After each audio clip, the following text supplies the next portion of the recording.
Most heirs who sell inherited property shortly after death pay little to no capital gains tax.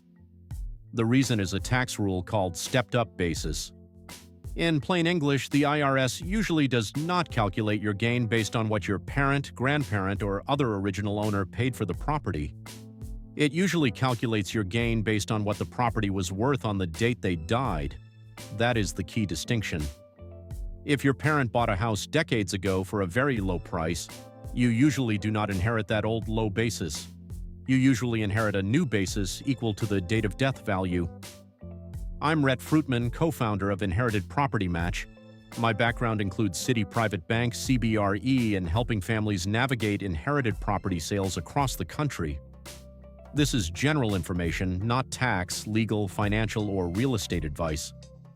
Before you sell inherited property, speak with a CPA, and when probate or trust administration is involved, an estate or probate attorney. Do you pay capital gains tax when you sell an inherited house?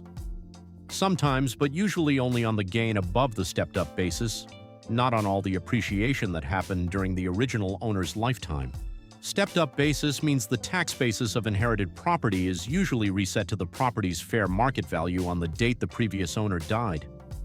This rule comes from Section 1014 of the Internal Revenue Code, which is why inherited property is treated differently from property you buy or receive as a lifetime gift. Basis is the number used to calculate taxable gain. If you buy a house for $200,000 and later sell it for $350,000, the gain starts at $150,000 before adjustments. But inherited property works differently because you did not buy the property from the original owner, you received it after death. For inherited property, the starting basis is usually the date of death value. Here is the cleanest way to think about it. Say your parent bought a house for $120,000. By the time they died, the property was worth $475,000. If they had sold it during life for $475,000, they could have had a $355,000 gain before adjustments. But if you inherit the house when it is worth $475,000 and then sell it for $475,000, your taxable gain is generally zero. Not $355,000, zero. That is the power of stepped-up basis.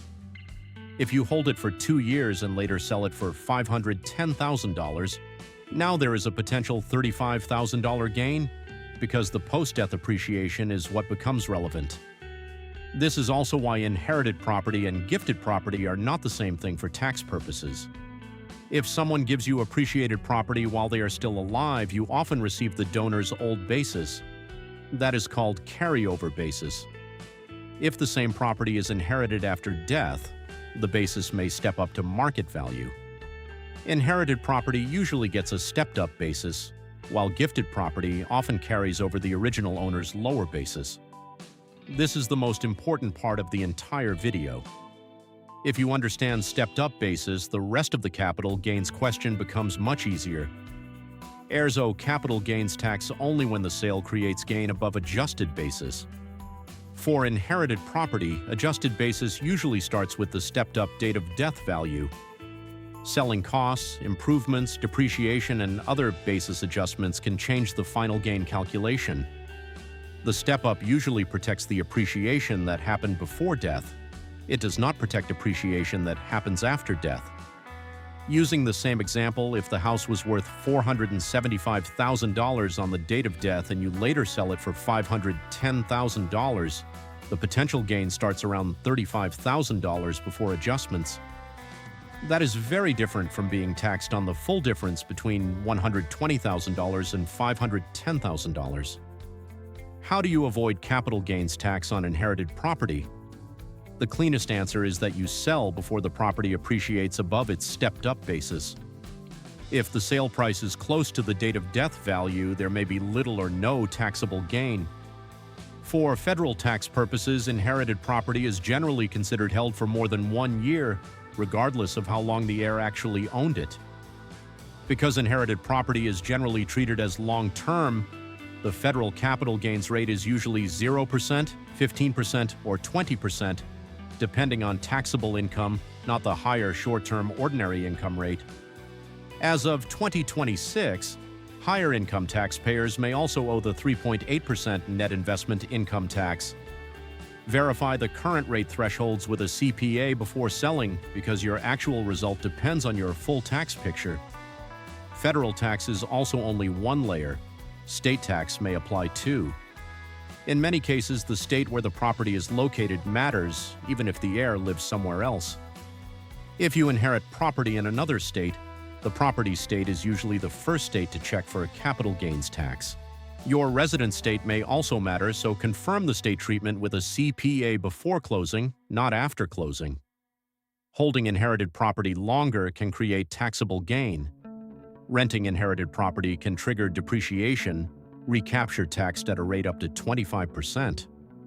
Holding matters because the step-up protects pre-death appreciation, but it does not protect appreciation that happens after death. Renting matters because depreciation can reduce your adjusted basis and change the gain calculation when you sell. If you sell quickly and the value has not changed much since death, there may be little or no capital gain. But if you hold for 5 or 10 years and the property appreciates, that post-death appreciation can become taxable. So the question is not just, will I owe tax today? The question is, what happens if I wait? Renting is where heirs can get surprised. When a property becomes a rental, depreciation may reduce taxable rental income while you own it. But depreciation also reduces your adjusted basis. Later, when you sell, part of the gain may be treated as unrecaptured. Section 1250 gain, which can be taxed at a rate up to 25%. Here is a simple example. Say you inherit a property with a $400,000 stepped-up basis. You rent it for a few years and claim $30,000 of depreciation. Your adjusted basis may now be $370,000. If you sell for $440,000, your total gain is no longer just $40,000. It may be $70,000 because depreciation reduced your basis. In that example, the $30,000 of depreciation is taxed separately as unrecaptured Section 1250 gain at a rate up to 25%. The remaining $40,000 is generally regular long-term capital gain. Does renting an inherited house change the taxes when you sell? Yes. Renting can introduce depreciation, basis adjustments, and potential recapture. This is one of the moments where you should not guess. Talk to a CPA before you rent the property, not only when you are ready to sell it. The most important document for inherited property capital gains tax is a professional date of death appraisal. That appraisal is what helps prove the stepped-up basis. Do not rely only on Zillow. Do not rely only on a county assessment. And do not wait years and then try to recreate the value from memory. Get a formal appraisal as close to the date of death as practical and keep it with the estate records. At minimum, heirs should keep the date of death appraisal, deed and title documents, receipts for major improvements, records of any rental income and depreciation, property tax bills, insurance records, and the closing statement from the eventual sale. If the estate filed an estate tax return, there may also be basis reporting documents from the executor, including Form 8971 or Schedule A. Your CPA can tell you whether that applies. The biggest mistake is assuming the tax is based on what the original owner paid. The second biggest mistake is selling without documenting the date of death value. The third is renting or holding the property without understanding how that changes the tax math. So the simple answer is this.